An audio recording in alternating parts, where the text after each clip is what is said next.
आप सभी को मेरा नमस्कार। मैं राहुल शुक्ला, जो कि अभी तक मैंने आपको ज्योग्राफी और हिस्ट्री की क्लासेस पढ़ाई हैं। शायद आप भी थोड़ा बोर हो रहे होंगे कि रोज ज्योग्राफी या हिस्ट्री पढ़ पढ़ के शायद आपको बोरियत लग रही होगी। इसलिए आज मैं कुछ बदलाव लेकर आया हूं और आज हम लोग कुछ अलग पढ़ेंगे और अलग के अंतर्गत हम लोग पढ़ेंगे ईवीएस। और ईवीएस जिसे हम कह सकते हैं पर्यावरण या एनवायरमेंट, क्योंकि एनवायरमेंट एक ऐसा विषय बन गया है जो हर एक एग्जाम में अपना इंपॉर्टेंट रोल करता है। जैसे फॉर एग्जांपल यूपीपी या कोई भी टेट, सीटेट, सुपर टेट, कोई भी एग्जाम हो, आपके एनवायरमेंट से क्वेश्चन आपको हर हाल में मिलते ही मिलते हैं। तो एनवायरमेंट के अंतर्गत, पर्यावरण के अंतर्गत हम आज एक ऐसा टॉपिक लेके आए हैं जो मोस्ट एंड मोस्ट इंपॉर्टेंट है। सिर्फ इसलिए इंपॉर्टेंट नहीं है कि ये हमारे एग्जाम में आता है, इसलिए भी इंपॉर्टेंट है क्योंकि हमारे दैनिक जीवन में इस मुद्दे को समझना बहुत आवश्यक है। क्योंकि अंतरराष्ट्रीय मुद्दे पर अगर कोई चर्चा का विषय है तो यही विषय है। क्यों है? क्योंकि अगर हमारी पृथ्वी की बात करें, अगर हमें पृथ्वी को बचाना है, अपने जीवन को सुरक्षित रखना है, तो हमें इन चीजों के महत्व को, इन विषयों पर ध्यान देना होगा। ठीक है, तो हम इसी के साथ स्टार्ट करते हैं। और सबसे पहला क्वेश्चन है, आप लोग कमेंट कर सकते हैं। सबसे पहला क्वेश्चन है कि बच्चों वाला क्वेश्चन है कि हमें पेड़ पौधे क्यों लगाने चाहिए। हमें पेड़ पौधे क्यों लगाने चाहिए? क्योंकि आए दिन आप टीवी, समाचार पत्रों पे देखते होंगे, पर्यावरण दिवस मनाते होंगे, वहां पे पेड़ बना होता है या पेड़ लगाने की बात की जाती है या सरकारों द्वारा पेड़ लगाए जाते हैं। क्यों लगाए जाते हैं? इनका उद्देश्य क्या होता है? ठीक है, आप सभी लोग इस पे कमेंट करके बताइएगा।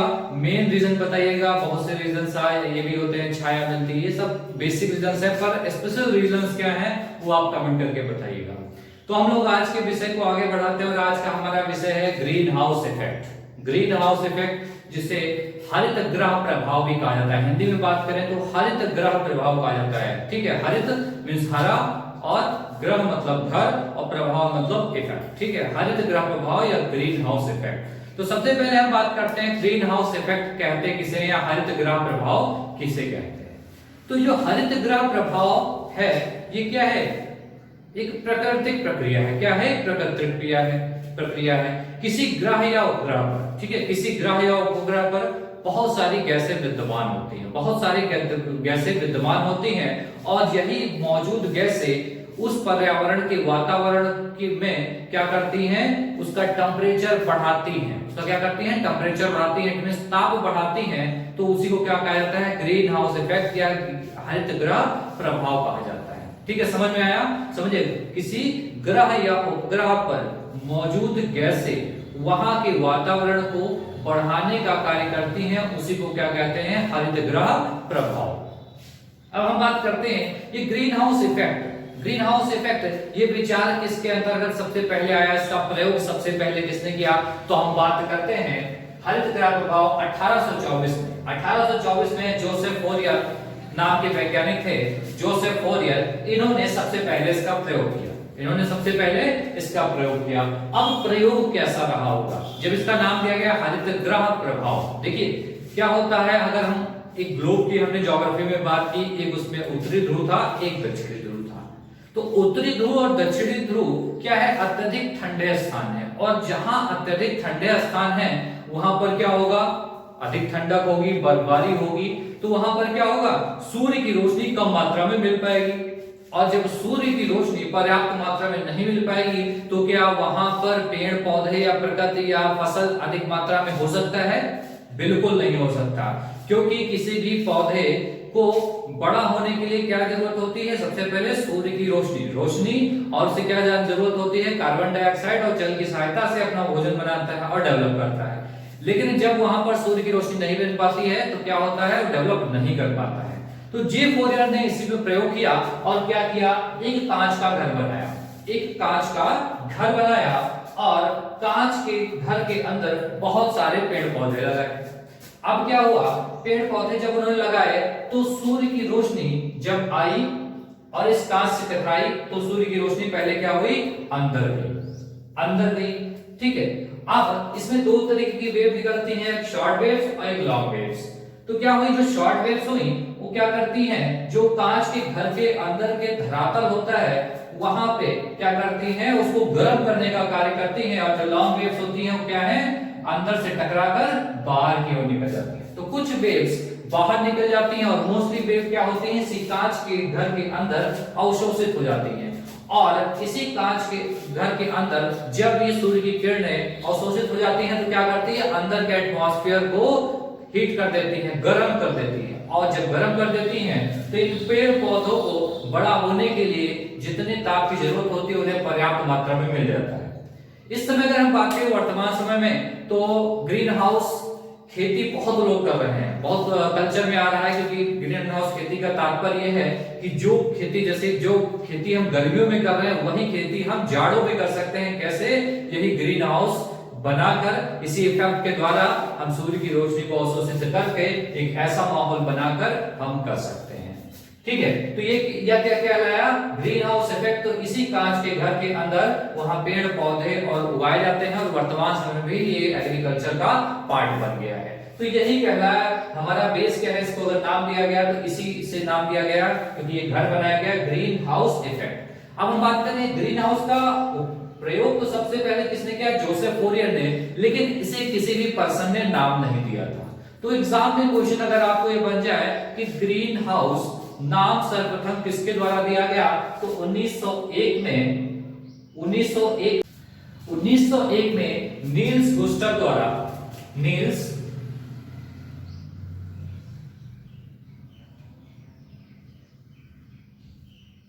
गुस्टर द्वारा इसे ग्रीन हाउस नाम दिया गया। तो क्वेश्चन यहां से बनता है कि ग्रीन हाउस शब्द का सर्वप्रथम प्रयोग किसने किया था, तो 1901 में नील्स गुस्टर ने इसका प्रयोग किया था। अब हम बात करें, जो ग्रीन हाउस इफेक्ट है ये हमारे लिए जरूरी है कि नहीं जरूरी है, तो ये हमारे लिए बहुत आवश्यक है। जैसा अभी हमने इस ग्रह से समझा, उसी से अब हम इसे और समझने की कोशिश करेंगे। इस डायग्राम में आप देख रहे होंगे, इस डायग्राम में मैंने यहाँ सूरज बनाया है और यहाँ एक पृथ्वी बनाई है। पृथ्वी आपको दिख रहा होगा, इसमें महाद्वीप दिख रहे हैं। ठीक है, तो सबसे पहले देखिए पर्यावरण, एनवायरनमेंट की बात करें तो पर्यावरण क्या, हमारे चारों तरफ का आवरण। तो ये क्या है, हमारी अर्थ है, पृथ्वी है, और पृथ्वी के चारों ओर आपको क्या दिख रहा है, गैसेस दिख रही है। ठीक है, पृथ्वी के चारों तरफ क्या दिख रही है, गैसेस। मैंने भी ग्रीन हाउस प्रभाव की क्या बात की, किसी ग्रह या उपग्रह पर उपस्थित मौजूद गैसें। ठीक है, तो क्या है, ये पृथ्वी के चारों क्या कहलाया, इसका पर्यावरण। और पर्यावरण में क्या विद्यमान है, गैसेस। जैसे कौन कौन सी gases, CO2, CH4, N2O, O3, CFC, H2। ठीक है, CO2 कार्बन डाइऑक्साइड, जो लोग आर्ट साइड के वो लोग गौर करें, वो लोग इसमें कंफ्यूज होते हैं। CO2 carbon dioxide, CH4 methane, N2O nitrous oxide, O3 ozone, CFC chlorofluorocarbon, H2O जल वाष्प। तो क्या है, हमारे पृथ्वी के और चारों ओर विद्यमान ये गैसेस हैं। ठीक है, ये गैसेस हैं। अब देखिए, जो कॉन्सेप्ट हमने यहाँ हरित गृह प्रभाव ये पढ़ा, उसी की इसको समझने की कोशिश करिएगा। ये पृथ्वी है, अब सूर्य से क्या हो रहा है, रोशनी हमारी पृथ्वी पर आ रही है, किरणें क्या हमारी पृथ्वी पर पड़ रही हैं। ठीक है, अब पृथ्वी पर पड़ी, अब देखिए एक वेव्स, ये वेव आई और पृथ्वी पर पड़ी और यहां से परावर्तित हो गई, रिटर्न हो गई और बाहर फिर से चली गई। एक वेव्स ये देखिए यहां भी बाहर चली गई, और ये वेव्स देखिएगा यहां से आई, टकराई, और ये जहां गैसेज है वहां पर रुक गई, और ये वाली भी यहां पर रुक गई। ठीक है, यहां पर रुक गई। इट मींस कहा जाए, इन गैसों ने हमारे पृथ्वी के चारों ओर एक ऐसा आवरण बना रखा है जो क्या करती हैं, शॉर्ट वेव्स, सूर्य की कुछ किरणों को अवशोषित मतलब रोकने का कार्य करती हैं। तो यहीं से जब क्वेश्चन बनता है हमारे लिए आवश्यक है कि नहीं, तो सिंपल सा क्वेश्चन है, खाना, जैसे हम अपने खाने की बात करें तो खाना हमारे लिए क्या होता है, लाभदायक होता है। क्या होता है, लाभदायक होता है, और हम खाना खाते हैं उसी से हमें क्या आती है, एनर्जी आती है। लेकिन अगर खाने को आप ज्यादा खा लें, खाने को हम ज्यादा खा लें, आवश्यकता से ज्यादा खा लें, तो क्या करेगा, नुकसान करेगा। इसीलिए ये जो हमारे पृथ्वी के ओर विद्यमान गैसेस हैं, ये भी क्या है, एक नियमित मात्रा में होनी चाहिए। अगर इनकी भी अधिकता हो जाएगी तो हमारे लिए क्या हो जाएगी, नुकसानदायक हो जाएगी। कैसे, जैसे कि बात करें, ये गैसेस जो है वो हमारी पृथ्वी के लिए बहुत आवश्यक हैं। अगर ये गैसेस नहीं होंगी, अब बात करते हैं, एक बार हम बात करते हैं गैसेस नहीं होंगी तब क्या होगा।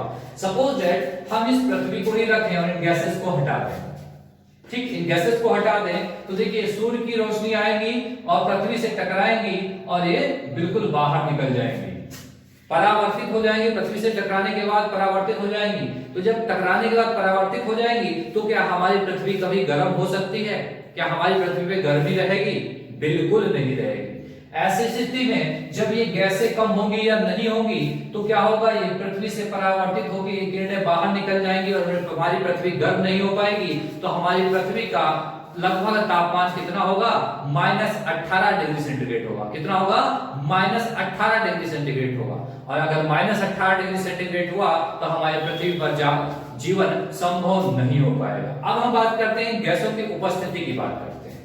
अभी गैसें उपस्थित हैं तो क्या हुआ, इस सूर्य की रोशनी आई, हमारी पृथ्वी से टकराई, कुछ तो बाहर निकल गई और कुछ इन्हीं गैसों के कारण अंदर रह गई। अब ये कुछ गैसों के कारण जब ये आसपास रह गई तो उन्होंने क्या किया, पृथ्वी के तापमान को मेंटेन रखा, बनाए रखा, जिससे क्या हुआ, हमारे पृथ्वी का वर्तमान या औसतन तापमान 15 डिग्री सेंटीग्रेड के आसपास रहता है और जिससे हमारा जीवन सुरक्षित है। ठीक है, ये बात एक बात हो गई कि जब गैसेस नहीं थी, और एक बात करते हैं गैसेस हैं। अब हम बात करते हैं गैसों की अधिकता के कारण। अभी क्या है, मानव जनित गैसें, इनका उत्पादन कौन करता है, हम करते हैं। ठीक है, जब बात करें लकड़ियों को जलाना या कोयले को जलाना या इस तरीके की बहुत सारी, जैसे गाड़ियों का यूज करना, धुआं, कारखानों का प्रयोग, इन सब के द्वारा क्या हुआ, CFC जैसे रेफ्रिजरेटर आदि का प्रयोग, तो क्या हुआ, जब हम इनका अत्यधिक प्रयोग कर रहे हैं, भाई जनसंख्या बढ़ रही है तो हमें रेफ्रिजरेटर, AC की आवश्यकता पड़ेगी, उनमें CFC गैस पड़ती है। उसके अलावा बात करेंगे गाड़ियों की जरूरत पड़ेगी तो गाड़ियों में धुआं निकलेगा, कारखाने हैं, लकड़ी जलाई जाएगी, तो इन सब क्या होगा, तो क्या होगा, हमारी पृथ्वी पे इन गैसों की अधिकता हो जाएगी। जब इन गैसों की अधिकता हो गई, अब ये जो मात्रा इन गैसों की हमें आवश्यकता थी, एक लिमिट तक थी, लिमिट तक होती तो क्या है, कुछ टकराकर बाहर निकल जा रही हैं और कुछ टकराकर रह जा रही हैं, जब हमारी ये बैलेंस थी। लेकिन अगर हम इनको बढ़ा दें, इट मींस अब ये गैसेस क्या हो गई, इनका आवरण यहाँ पर बढ़ा दिया जाए। अब ये क्या हो गई, जो चीज जो कंबल का कार्य कर रही थी अब वो क्या करने लगी, रजाई का काम करने लगी। जैसे कहा जाता है जो गैसेस हैं ये क्या करती हैं, पृथ्वी को कम ढकने का कार्य करती है, मतलब कंबल का कार्य करती है। अब इन गैसों को जब अत्यधिक बढ़ा दिया जाएगा तो ये क्या होगा, रजाई का काम करने लगी। अब क्या होगा, ये वेव्स आएंगी तो पृथ्वी पर टकराएंगी, लेकिन ये क्या होगी, इस आवरण से परावर्तित होकर बाहर नहीं जा पाएंगी। ठीक है, ये बाहर नहीं जा पाएंगी। जब ये बाहर नहीं जा पाएंगी तो हमारी पृथ्वी क्या हो जाएगी, अत्यधिक गर्म हो जाएगी, अत्यधिक गर्म हो जाएगी। जैसे आप देख रहे हैं दिन प्रतिदिन हमारी पृथ्वी पर गर्मी बढ़ती जा रही है, असहन गर्मी हो रही है। जब ये किरणें बाहर नहीं जा पाएंगी तो हमारी पृथ्वी बहुत ज्यादा गर्म हो जाएगी। और एक और नया मुद्दा हमारे रिलेटेड हो जाएगा, ग्लोबल वार्मिंग। ग्लोबल वार्मिंग क्या है, इस पे डिस्कशन हम लोग बात करेंगे। जैसे वैश्विक तापमान कहा जाता है, तो क्या होगी, पृथ्वी हमारी अत्यधिक गर्म हो जाएगी। तो क्या करना है, हमें क्या करना है, गैसों को नियंत्रण में रखना है। गैसों क्या करना है, नियंत्रण में रखना है, गैसों का उत्सर्जन को रोकना है। अब बात करें कि ग्रीन हाउस गैसेस कौन सी हैं, तो आपने देखा CO2 carbon dioxide, CH4 methane, N2 nitrous oxide, O3 ozone, chlorofluorocarbon और जलवाष्प। ये क्या है, ये ग्रीन हाउस गैसेस हैं जो कि ग्लोबल वार्मिंग के लिए उत्तरदायी गैसेस भी कहलाती हैं। अब हम बात करें इन गैसों में सर्वाधिक ग्रीन हाउस गैस कौन सी है, जो सबसे ज्यादा प्रभावित करती है, जो हमारी पृथ्वी को सबसे ज्यादा प्रभावित करती है, कौन सी गैस है, CO2 कार्बन डाइऑक्साइड, जिसकी हमारी पर्यावरण में मात्रा करें तो 0.03% होती है। ठीक है, अब हम इस कार्बन डाइऑक्साइड की गैस की बात करें जो सन 1900 के आसपास 280 ppm के आसपास होती थी, वर्तमान समय बात करें तो अत्यधिक बढ़ के 400 ppm के आसपास हो चुकी है। तो अंतरराष्ट्रीय मुद्दा बन चुका है कि इन ग्रीन हाउस गैसेस को कैसे कम किया जाए, इनके बढ़ते, जैसे इन गैसों का उत्सर्जन बढ़ रहा है तो इनको कैसे कम किया जाए। जैसे अगर हम उत्सर्जन की बात करें, ग्रीन हाउस गैसों के उत्सर्जन में सबसे ज्यादा इस गैस का उत्सर्जन कार्बन डाइऑक्साइड, या हम बात करें सबसे पहले बात करें ग्रीन हाउस इफेक्ट गैसों के उत्सर्जन में सबसे ज्यादा उत्सर्जन कौन सा देश करता है? तो नंबर 1 पे कौन सा है? चाइना। चाइना सबसे ज्यादा ग्रीन हाउस इफेक्ट गैसों का उत्सर्जन करता है, उसके बाद अमेरिका और उसके बाद भारत। भारत तीसरे स्थान पर है जो ग्रीन हाउस गैसों के उत्सर्जन में स्थान रखता है। China, America, Bharat. China, America, Bharat, ये ग्रीन हाउस गैसों के उत्सर्जन में। अब जब हमने बात की दिन प्रतिदिन कार्बन डाइऑक्साइड बढ़ रही है, अब कार्बन डाइऑक्साइड को नियंत्रण करना है तो क्या है? हमें अत्यधिक पेड़ पौधे लगाने होंगे और इन जो बहुत सारे वाहन है इन्हें हमें कम चलाना होगा, या जो ईंधन है इसे हमें कम जलाना होगा। इन सब से हम इस गैस को कम कर सकते हैं, क्योंकि क्या है आप जानते हैं हम लोग क्या लेते हैं? ऑक्सीजन क्या करते हैं? ऑक्सीजन ग्रहण करते हैं और कार्बन डाइऑक्साइड छोड़ते हैं। कार्बन डाइऑक्साइड छोड़ते हैं। और पेड़ पौधे क्या करते हैं? पेड़ पौधे क्या करते हैं? कार्बन डाइऑक्साइड लेते हैं और ऑक्सीजन छोड़ते हैं। ठीक है, अब हम बात करें तो अब यहां से एक क्वेश्चन और बन जाता है। आपने सुना होगा पृथ्वी सम्मेलन या रियो सम्मेलन, उसके बारे में पूछा था तो कब हुआ था? 1992 में हुआ था। तो उसके बाद एक सम्मेलन हुआ जिसे पृथ्वी प्लस 5 कहा गया। पृथ्वी प्लस 5 कहा गया। इट मींस 1992 में 5 साल जोड़ दिया जाए तो 1997। कौन सा हुआ? Kyoto protocol. क्योटो प्रोटोकॉल जो कब हुआ? 1997। पृथ्वी प्लस 5 1992 प्लस 5 1997। पृथ्वी प्लस 5 क्योटो प्रोटोकॉल 1997 में हुआ। तो यहां से क्वेश्चन बनेगा कि ग्रीन हाउस गैसों में कटौती के लिए, कटौती से संबंधित कौन सा सम्मेलन है? तो कौन सा है? क्योटो प्रोटोकॉल 1997, जिसमें निर्णय लिया गया कि ग्रीन हाउस गैसों के उत्सर्जन में कटौती करना है और 1990 के स्तर में 5% तक कटौती लाना है। यह निर्णय किस सम्मेलन में लिया गया? क्योटो प्रोटोकॉल, जो कि कब हुआ था?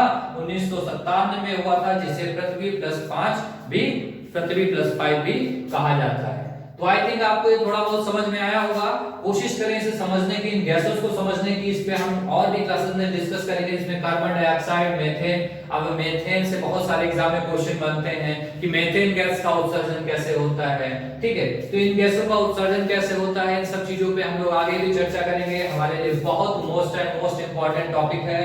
जैसे सबसे पहला कि इसका सबसे पहले प्रयोग किसने किया? 1824 में जे फोरियर या जोसेफ फोरियर ने। ठीक है, ग्रीन हाउस का सर्वप्रथम प्रयोग किसने किया? तो किसने किया? निल्स गुस्टफ ने किया। ठीक, उसके बाद बात करें कि यहाँ पर ग्रीन हाउस गैसेस पूछी जा सकती है या क्वेश्चन बन सकता है निम्नलिखित में से कौन सी ग्रीन हाउस गैस है या कौन सी ग्रीन हाउस गैस नहीं है, या ग्रीन हाउस में सबसे ज्यादा इफेक्टिव गैस कौन सी है? तो कार्बन डाइऑक्साइड है। इस तरीके से क्वेश्चन बहुत सारे आपसे बन सकते हैं। क्योटो प्रोटोकॉल के बारे में भी क्वेश्चन बन सकता है। आज आप इसे अच्छे से, मैंने पहले से डायग्राम बना रखा है क्योंकि आपका टाइम बचाने के लिए। आपको क्या करना है? आपको यही डायग्राम अच्छे से बनाना है और इस वीडियो को 2 से 3 बार अगर आप देखते हैं तो डन श्योर आपको ग्रीन हाउस इफेक्ट अच्छे से याद हो जाएगा। अच्छे से याद हो जाएगा। इस चीजों को सिर्फ रटना नहीं है, चीजों को समझना है। आपको इजी वे में समझ में आ जाएगा क्योंकि हमारे जीवन में ये उपयोगी टॉपिक्स है। ठीक है, आज के लिए इतना ही। बहुत बहुत धन्यवाद।